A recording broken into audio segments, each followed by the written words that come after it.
هؤلاء 3 لاعبين غير أجسادهم بعد الاعتزال.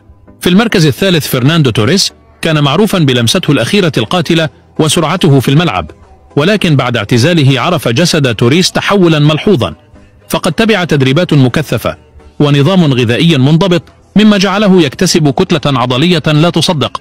في المركز الثاني أنطونيو فالونيسيا، جناح مانشستر يونايتد السابقة، والذي كان قويا ومهاريا، ولكن بعد الاعتزال أصبحت لياقته البدنية في مستوى آخر، وذلك من خلال روتين رياضي خاص يعتمد أساسا على رفع الأوزان الثقيلة ونظام غذائي صحي، لذلك زاد حجم فالونيسيا بشكل كبير.